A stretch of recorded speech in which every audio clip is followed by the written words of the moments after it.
happy to be here to give you this presentation. My name is Kalle Heikkinen, and I work as a senior analyst at GameRefinery by Vungle. Been working here for I think 5 to 6 years now as an analyst. But without further ado, let's just get into the topic today, which is the biggest mobile game feature trends coming your way this year. And I've divided this presentation into three different sections. So first of all, we'll be discussing some trends in event design. To be more precise, we'll touch upon meta elements coming to events, and also the core gameplay experimentation that we are seeing in event design. Then we'll talk about gotchas as well, and sort of what are the recent trends in that space. And we also want to briefly touch upon the state of AAA in mobile, and what's the sort of situation with that in 2022. But let's start with events. So obviously, stating something like events are important is, pretty self-explanatory and nothing newsworthy. We've had all kinds of events in mobile games for a long time, from non-recurring events to recurring events, from anniversary events to charity events, monetization related events to more engagement type of events, and so on and so on. The events might be one-off things, or they might be looping instances, and so forth. But some of the things we're seeing right now relate to core gameplay experimentation. So we are seeing games experimenting with, for example, with mini games or just game modes that have little or nothing to do with the actual core gameplay of the sort of the basic core gameplay of the game, the default core gameplay of the game. And then on the meta side of things, we are seeing more and more interesting ways, interesting takes on how you can add different types of meta elements into your events. And one specific thing that I want to discuss today is renovation events, which were really big in 2021 and will continue being big this year as well. Let's start with meta elements. Can you guess what is the sort of common link between these semi games that we have here? Well, it is renovation events. All of these games, such as Scissor Slots, Solitaire Cruise, Tree Peaks, and Best Fiends, have had renovation events in their games. So what are renovation events actually? That might be a question that you're thinking about right now. Well, what we mean by these are these instances, specific type of events that are sort of like combining the construction, renovation, meta elements that we have seen for a long time in games like Homescapes or Gardenscapes. They put that into an event format, and then they can be monetized, for example, by requiring players to make purchases to actually renovate those spaces that you have in these events. So in this example from Cash Tornado Slots, you have these specific renovation event tickets that you must use in order to, for example, in this example, to purchase this fireplace to your room. And just want to briefly go over some examples we have of these renovation events. The first one is from a like game called Phase 10. It's a top-grossing game in the US. They had an amusement park themed renovation event some time ago in the game, where the main idea was that you had this amusement park space in the game, and then you had this special limited time currency that you collected, and through that you then could build different kinds of things to your amusement park, like roller coaster rides and uh, merry-go-rides, and so on. And this event had a very nice impact on the game's revenues as well when it was launched. Another example is from a puzzle RPG called Best Fins. They had this Dart's tent renovation event where you help this character called Dart to renovate his tent. So you needed this special event currency called friendship bracelets to renovate the area, and you could get that from just playing the normal um, levels. And the more you were able to renovate this tent during the event, the better the rewards were for you. And I think the biggest reward at the end was to get this special Dart character to your character roster. Then the question might sort of pop up into your heads that what are the sort of the benefits of the renovation events? Why are games now utilizing these? Well, for a long time, meta elements like collection, narrative, progression elements, they've been used for a long time in events, and they have a lot of positive effects in terms of event attractiveness and stickiness, and all these elements can be utilized in renovation events.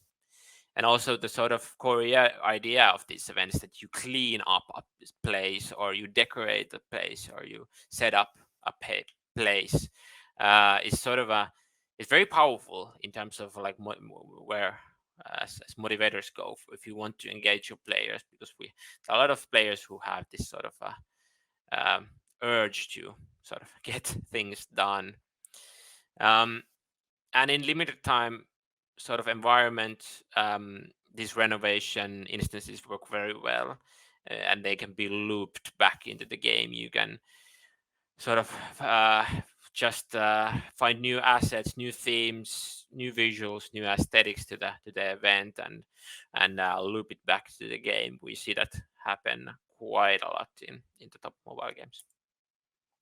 And there's these events also tap into some of the top motivations that casual players have. So including completing milestones, as you sort of this relates to the fact that you want to get the the space decorated, the space renovated. So you want to complete that milestone, and it's all, of course, also about customization and decoration. And obviously, you can have elements in those events that you can make it possible so that other players can see each other's these renovation areas, and can also in through that be exposed what it would look like if you could have that space renovated or decorated. And then one other sort of meta element that we see getting more popular in especially casual and casino games is collection elements, and games like Solo Media, Jackpot Party, Cash Frenzy, and Texas Hold'em, for example, are utilizing heavily these collection albums and collection album events, where during a specific time frame you have to collect a set of something. Maybe they are cards or other kinds of items. And this is just a chart on casino games collectibles album feature. As we can see in the past year or so, the sort of utilization rate for having a collection album in a casino game has pretty much skyrocketed. And then on the other hand, we also see experimentation on core gameplay side of things as well. So PlayRix's games have been very active on this front. They had these special kinds of mini games in their match three games like Fishdom, and these mini games have pretty much nothing to do with the actual match 3 core gameplay of these titles. So for instance, you have this mini game here where the main idea is that you make these bridges so that your character can get across the game level. So nothing to do with the actual match-3 gameplay. Another example from the mid-core side of things is AFK Arena, which has match-3. So for you who don't know what what type of game AFK Arena is, it's an idle RPG. Things like narrative, character upgrading, um, basic RPG gameplay. They are the sort of main elements of these of idle RPGs and AFK Arena. But it has a match-3 mode, which is very interesting. You wouldn't normally associate match-3 gameplay with a mid-core title such as AFK Arena, but they do have this. I believe it's a recurring event happening time to time in AFK Arena, and yeah, it utilizes match-3 gameplay. So that's sort of the other way around. You have a mid-core title that is experimenting with gameplay mechanics from the casual space. Now, why is experimentation with core gameplay elements getting more and more popular? It adds excitement, a surprise element to the game. It has very good synergies with the event format, as you can experiment with different kinds of things, and if they don't work out, there's low barrier to just move on to the next thing you have in mind. And you can recycle them, not only recycle them in your specific game, but also across your game portfolio. So Playrix is something that utilizes this quite a lot. So games that you can see in Fishdom, these mini games that you see in Fishdom then might appear in other Playrix titles. And you can add other features to these systems as well. You can make them more competitive with leaderboards. You can add monetization tools, instruments to these, like energy systems and so on. All right, that's it with the events. Let's move on to discuss gachas. Obviously, like the gacha space has not been sort of stagnant, especially in the Asian markets like Japan. So for a long time already, there's been all kinds of experimentation when it comes to gacha. So we've had, for example, box gachas where the idea is that you have a set amount of items in your gacha pool, and then when you roll this gacha one by one, they are eliminated, so that if you just continue pulling the gacha, you will get all of these items from the box, as to say. Then you have charge point gachas that you can see, for example, in Kotodaman. So the idea here is that the player gather points, and then as this player, the point level rises, then the prize pool of the gacha also becomes better. And then closely related to this is step up gacha, where the idea is that the more you summon, the better are the chances to get these higher rarity items. And then we have obviously pity gachas, where the game guarantees that if you just keep on rolling the gacha, you will get a very good quality item at some point.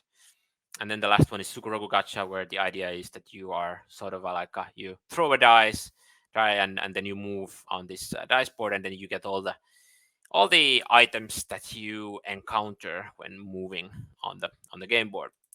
But what we are seeing now happening in the market is that there are some signs, and there is definitely space for preview gachas to appear on mobile side as well. So if there's someone who's not familiar with the term preview gacha, what we mean by this is that with the regular gacha, you pay something, then you roll the gacha, and then you get a randomized reward, and you take those rewards. With preview gachas, you first roll the gacha, and then you get to take a look at the possible rewards that you would get from the gacha, and then you make a decision. Do you pay? If you pay, you get the rewards. If you don't pay, you don't take those rewards, but then you have to wait a set amount of time to be able to re-roll this gacha. And this far, I think the most known example of this is FIFA 22, which has preview gachas. So the players have visibility to the reward pool when they roll the gacha, and then after that, they can decide whether they take those rewards or not. but it will be interesting to see if we're gonna see this mechanic appear in mobile as well in the future. You can also add social elements to the gacha, and we have an example from Japanese game here called Kotorama. So they have this thing called multi summons with a social twist. So you can play it, you can roll the gacha on your own as well, but it's also possible to roll it with other players together. And in that case, when you sort of engage with this gacha with uh, with other players, the game builds a team of players for you. So these would be random players, and then you pull the gacha together, and then each of the participating players can then choose a one specific type of character from this pre-selected pool. And then once it's finished, then all the members that participated in this communal gacha then can get all these rewards that you have all chosen. So if you have 6 people participating in this gacha, you will get 6 rewards in total because all players have selected one reward from the pre-selected pool. So that's a very interesting way to add a sort of a social aspect to the gacha. And then finally, on the AAA side of things, is 2022 the year for these type of games to make big moves in mobile as well?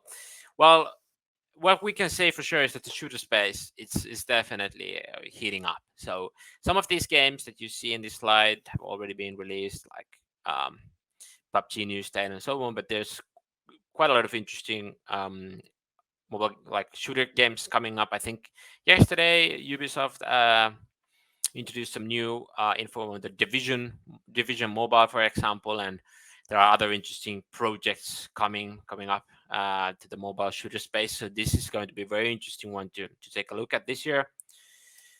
We will see more games doing crossplay.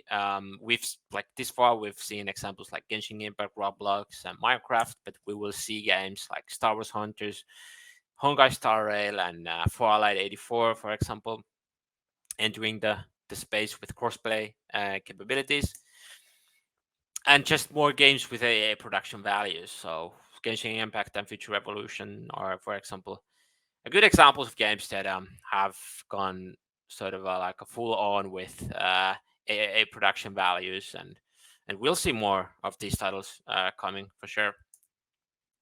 And all right, I think that's pretty much it. But I just wanted to add a one bonus slide for these.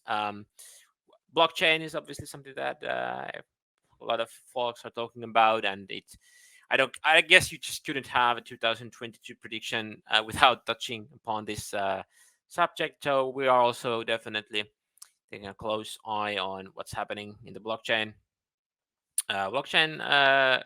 space, and there are a lot of games being released this year. Some of them even on mobile. So it will be interesting to see, but definitely hard to say at this point which titles will find success and which will not. Um, but but yeah, there are some interesting games like Heroes of Mavia coming in Q4 this year, Ember Sword MMO coming in late this year, and more examples as well. But obviously, at the moment at least, it's more leaning towards the PC side of the game platform spectrum as it is. But okay, just some conclusions to throw here in the end. As I said, meta elements, core gameplay, experimentation, big things in event design this year. Watch out for those renovation events. I'm positive that we will see more types of gachas to appear in mobile. The preview and social gachas are one examples that we might see in gacha design this year. And then for sure, I think more AAA stuff will appear in mobile as well. So I'm at least definitely positive on seeing that in 2022. But all right, at this point, just want to say thank you for taking part in this presentation. And if you have any questions, now is the perfect time to ask those.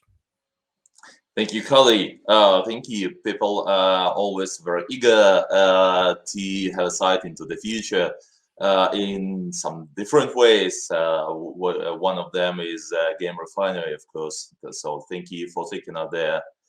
I have a couple of questions already. And first of them is blockchain, of course. You have mentioned it.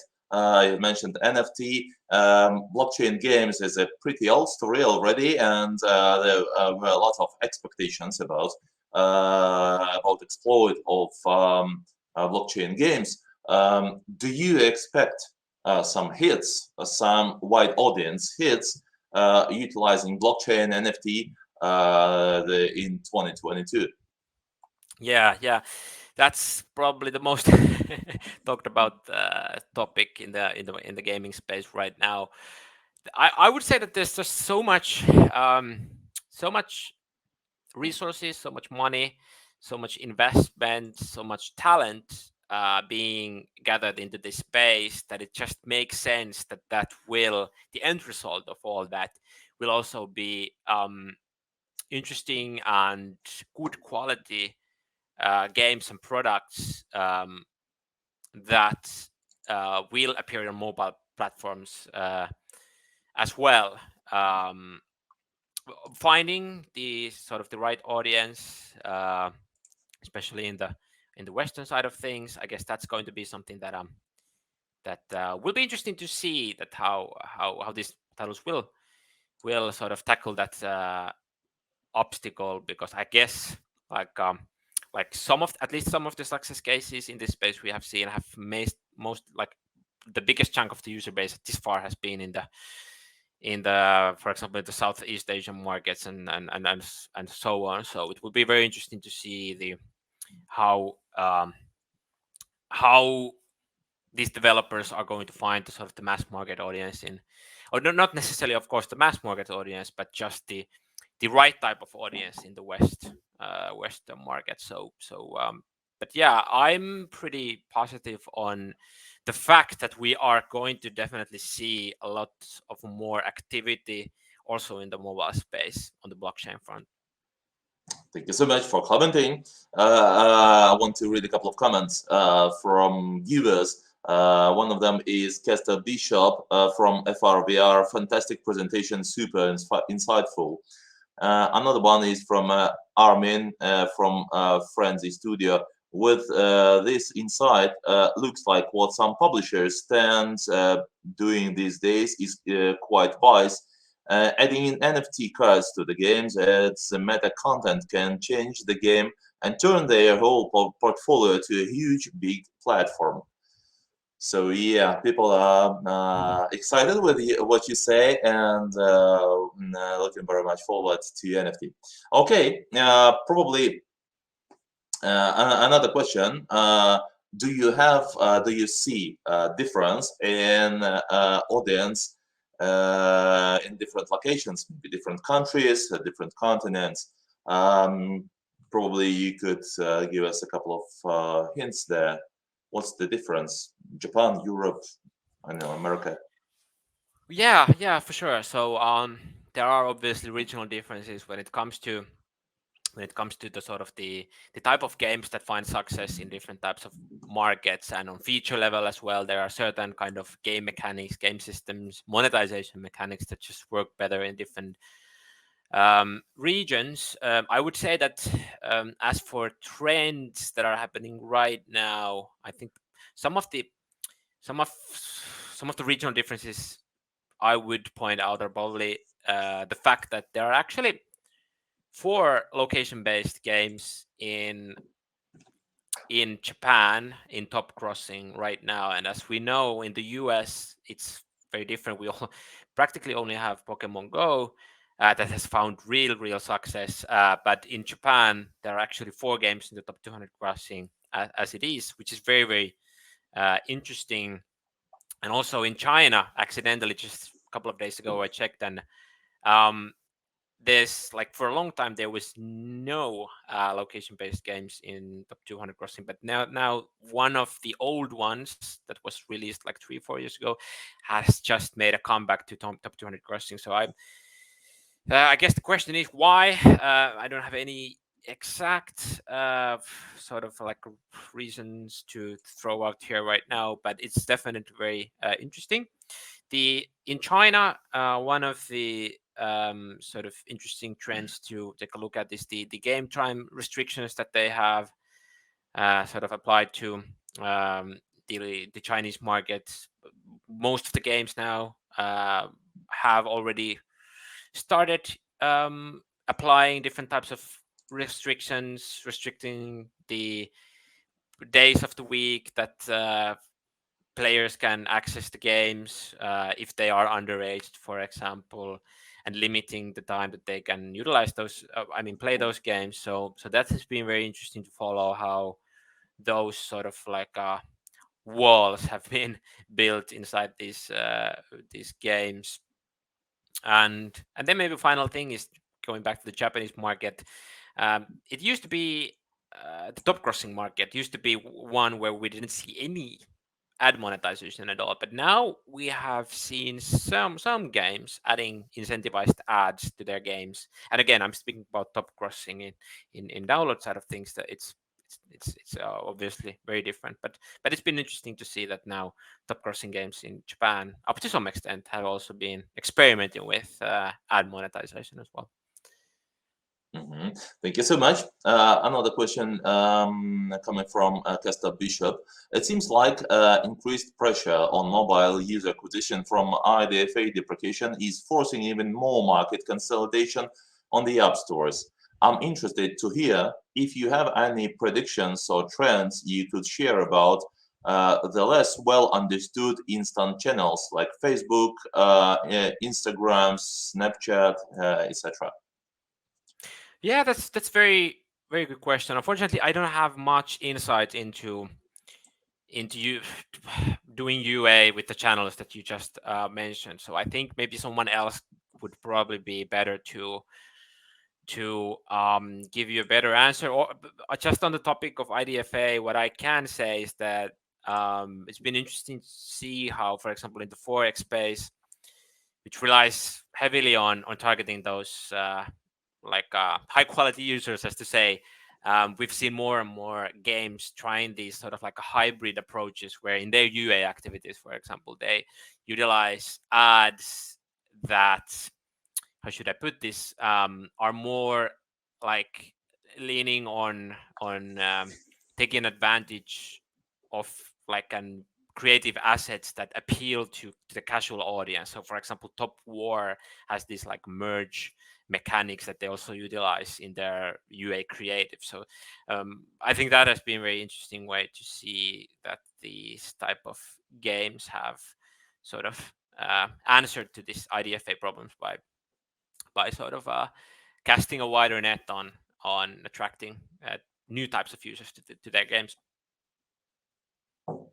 Thank you so much. Okay, our time is over. Thank you so much for coming and sharing this interesting information. This is inspiring insights. Thank you so much, Kalle. You're welcome. It was nice to be here. Have a great day. Bye bye. Bye bye.